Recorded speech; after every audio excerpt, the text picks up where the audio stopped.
Hello world, how are you? So today I'm going to give you guys a detailed description about my ayahuasca ceremonies that I experienced there at Pulse Tours in Peru. So prior to doing the ayahuasca, I had absolutely no clue what it was. I was actually watching a documentary on Gaddafi, sorry, a bee. And then I just saw like ayahuasca on the side, and I'm like, oh my goodness, like something about my soul was just telling me, like, you have to click on that, you have to try it. So I guess Mother Ayahuasca was definitely, they say she calls to you when you're ready. So she definitely called to me. So I started Googling right away, like the best place to experience ayahuasca. So I ended up picking Pulse Tours in Peru, and it was definitely a life changing experience. So you're in this great big maluka, and there's like, I want to say like 20 beds spread around.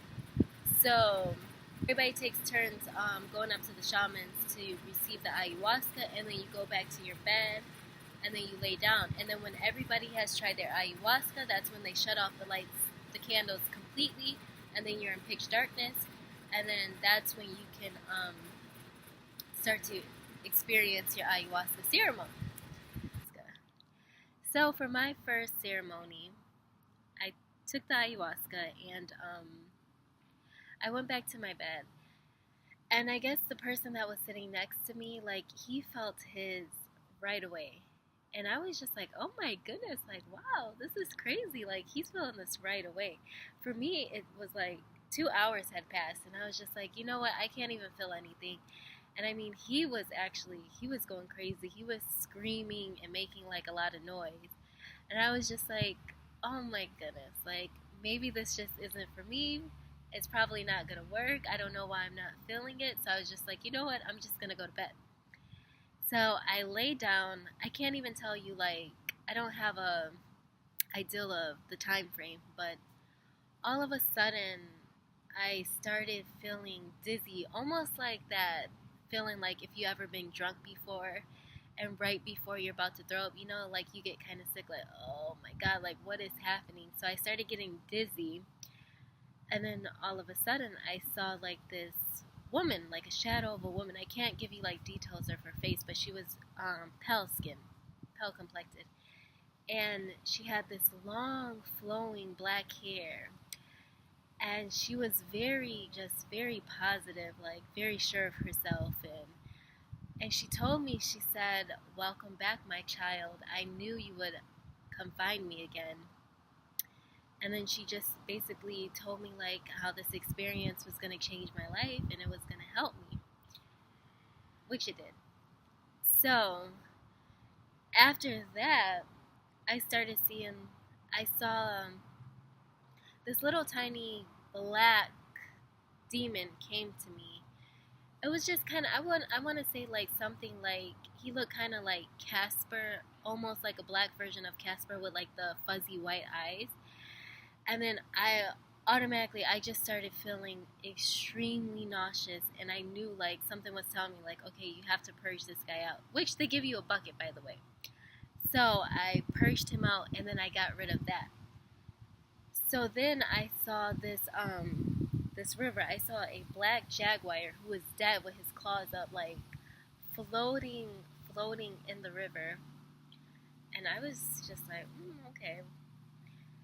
And then right after that, I saw, like in the same river, I saw this man, fairly decent looking man. If I could describe him, I would say he favors the singer Prince, but he's a little bit more darker complected.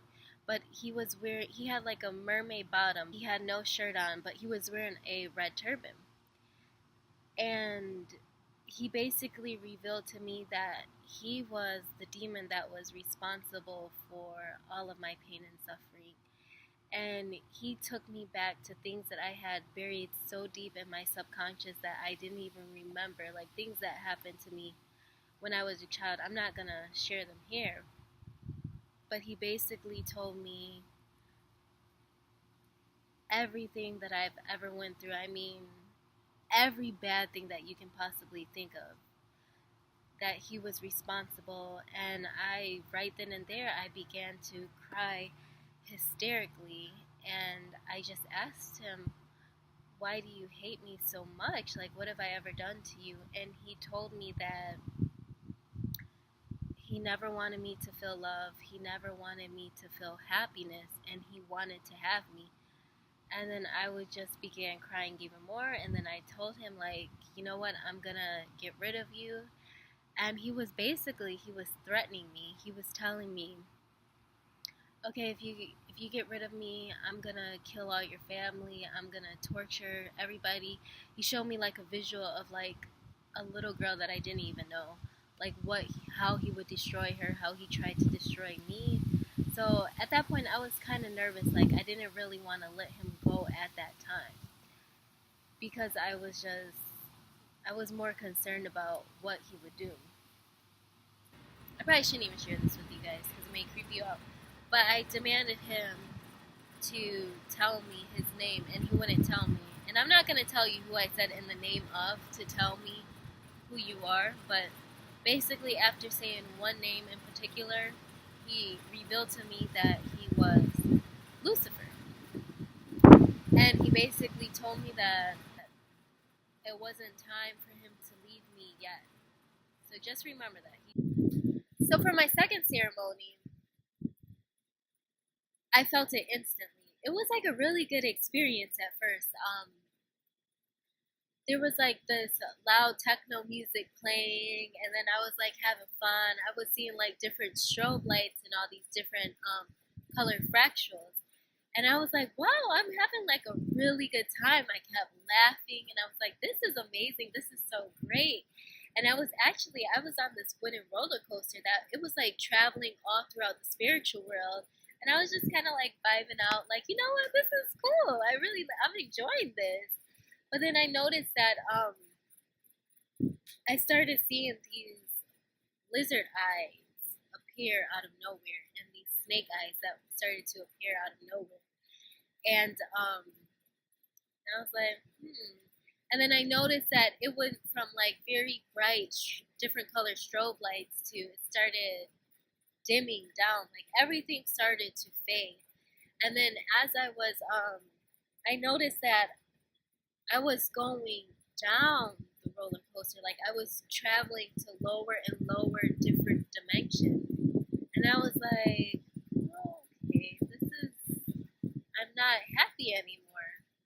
I felt like I was tricked and I was set up. And I noticed that that demon had appeared to me and he told me, like, this is exactly why I couldn't leave you yet. So I went down. I even remember going through like I want to say like a hell dimension because it was like a fiery background, and I remember seeing like everybody was just walking around with their head down like this, and these were people that had committed suicide or that were severely stressed in their awake life. So, but the roller coaster it kept going even lower than that level, so I was actually at a lower dimension than hell. And it got to the point like I went so low that I was actually buried under the ground, like in all this mud and thick soil. And I remember telling myself, like, I've been here before. I've been here before. I remember this. And actually, when I was a little girl, I actually had this dream before. So that was interesting. And so I got so low that I was completely covered in mud. Like my spirit was covered in mud.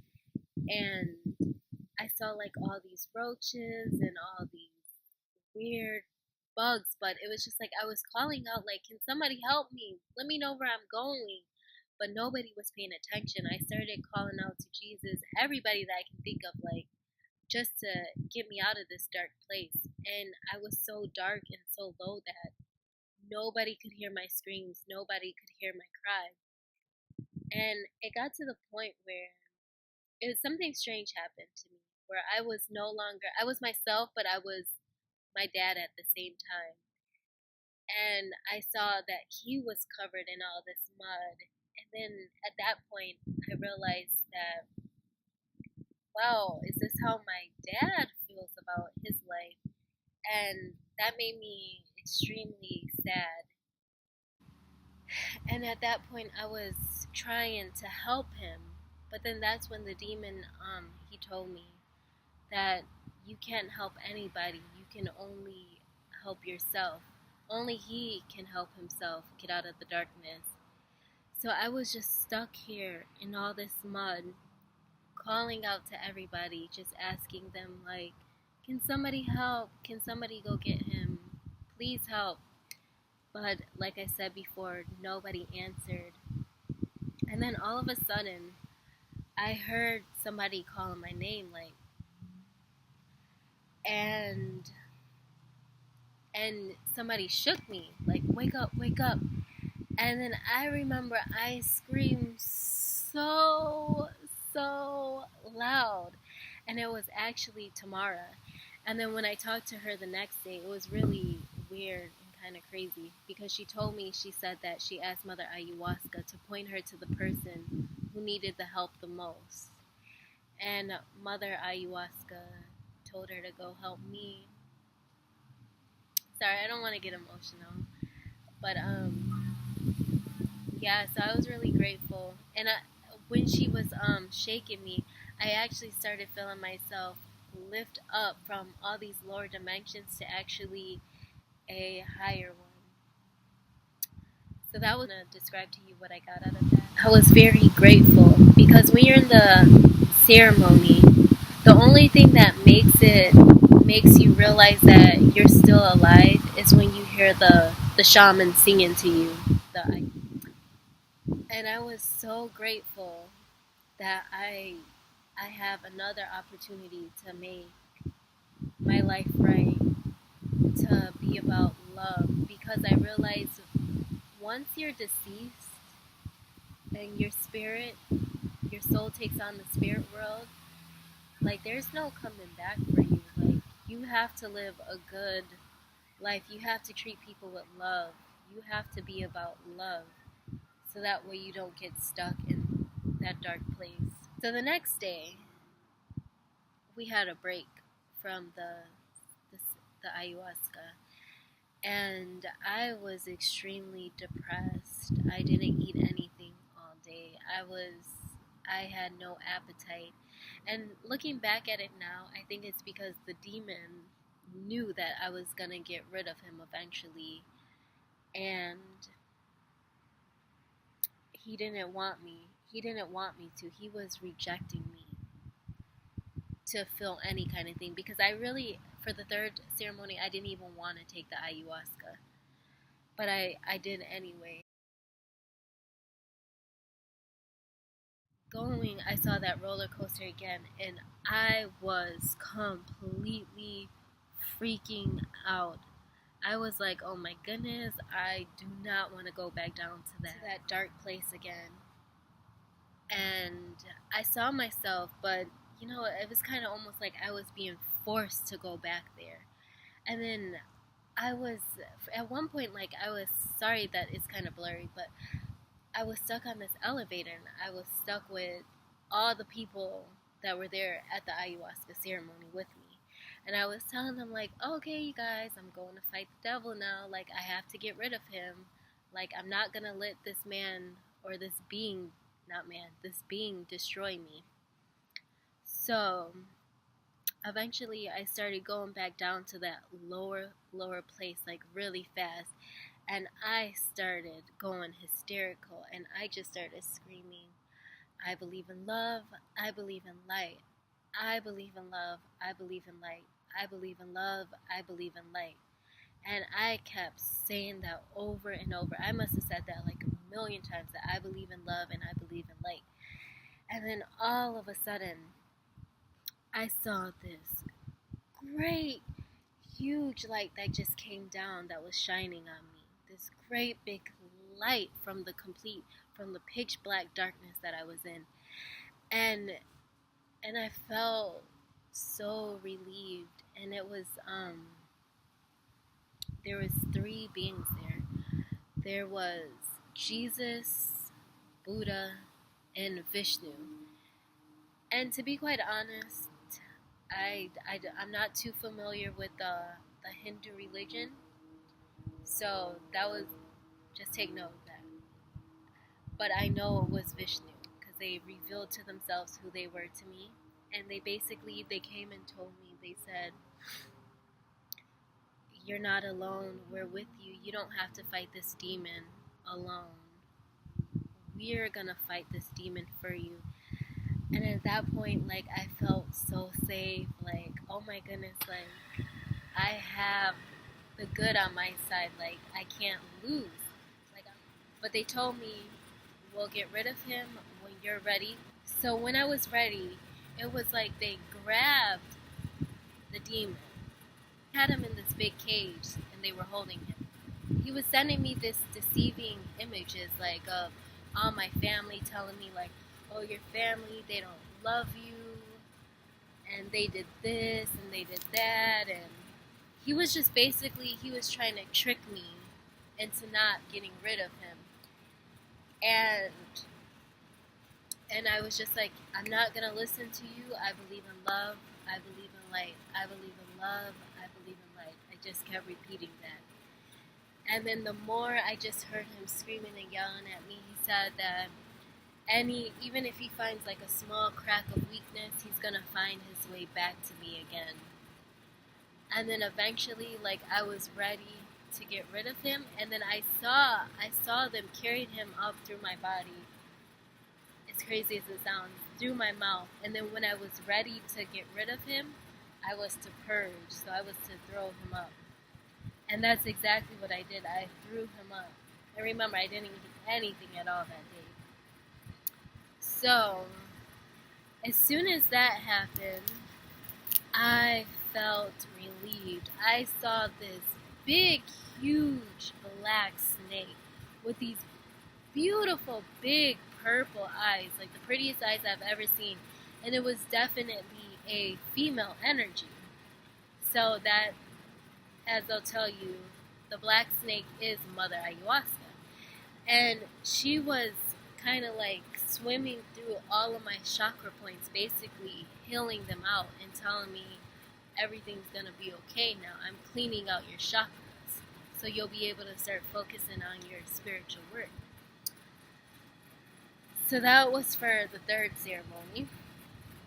So I finally got rid of that damn demon, Lucifer. I got rid of him. And let me tell you, my life has been better since.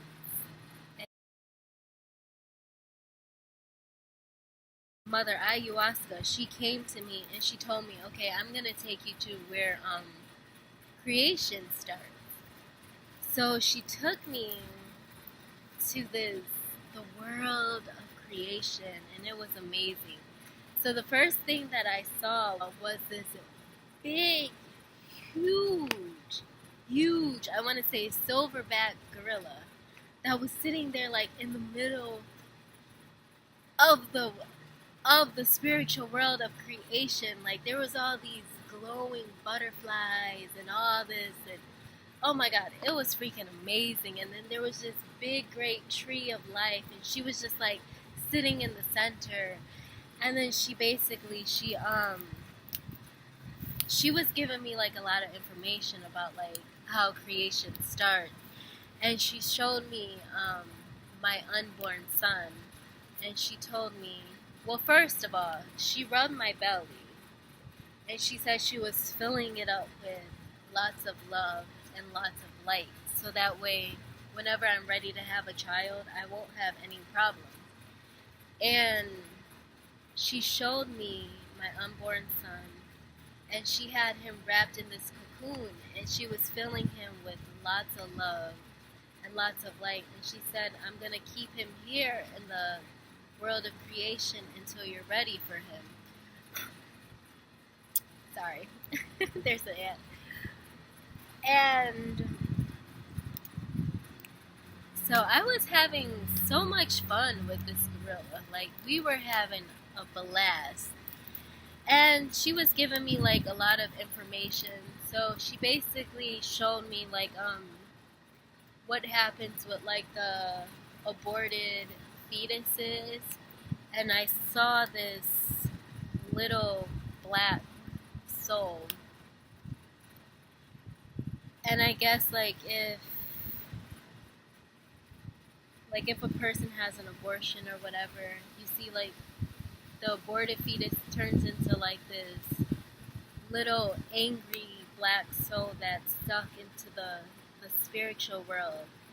And it's up to the mother who had the abortion to go back and find that child and release it and tell that child that she apologized or explain her story to that being and tell them that it's okay to go on through another person and that you'll hope that they'll receive lots of love and lots of light from the new portal that they choose to go from. And at this point, I just saw this the big huge tree of life, and it was time for me to leave the world of creation. And I remember telling the monkey, like, oh my goodness, I've had so much fun for you. Thank you for showing me around. And I asked this gorilla, can I please have a hug and a kiss? And she told me no, and she told me to ask the shamans why, which I'll get into that later. So I was just floating up to the tree of life, and then as I was seeing it, it was just like this big, huge, I don't even know what to call it. But I saw like all these different beings in their different sections and their part of the world. And it just basically showed me like every spiritual being has its own function in the universe. And we all have to stay with what our purpose is. Sorry I can't explain it well because, I mean, it's a spiritual world. We're not used to that. And before I forget, so what the shaman told me about the gorilla is that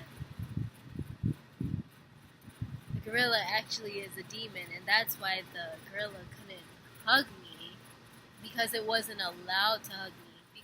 So that was my ayahuasca experience.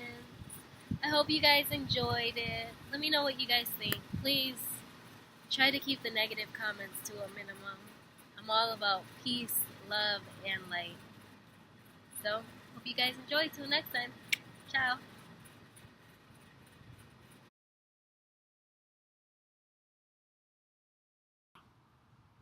Okay, and this is just a quick little tip for you guys that are going to Pause Tour in Peru. So, when you take the ayahuasca, I'm not even going to lie to you, it is the most disgusting thing you will probably ever taste. The first time it isn't so bad, but the second, third, fourth time, it gets pretty tough. And so, they always have this agua de Florida at your side. So at the side of the bed for you guys. So if you take the ayahuasca and it's so unbearable to taste, take a little bit of this. It's extremely strong. I wish you guys could smell it, but maybe you guys will when ayahuasca calls you. Mother ayahuasca calls you. So yep, you take this, put a little bit in your mouth, like a little bit, like you're using it as mouthwash, and then trust me, it will take the nasty taste away and the mapachos that you'll be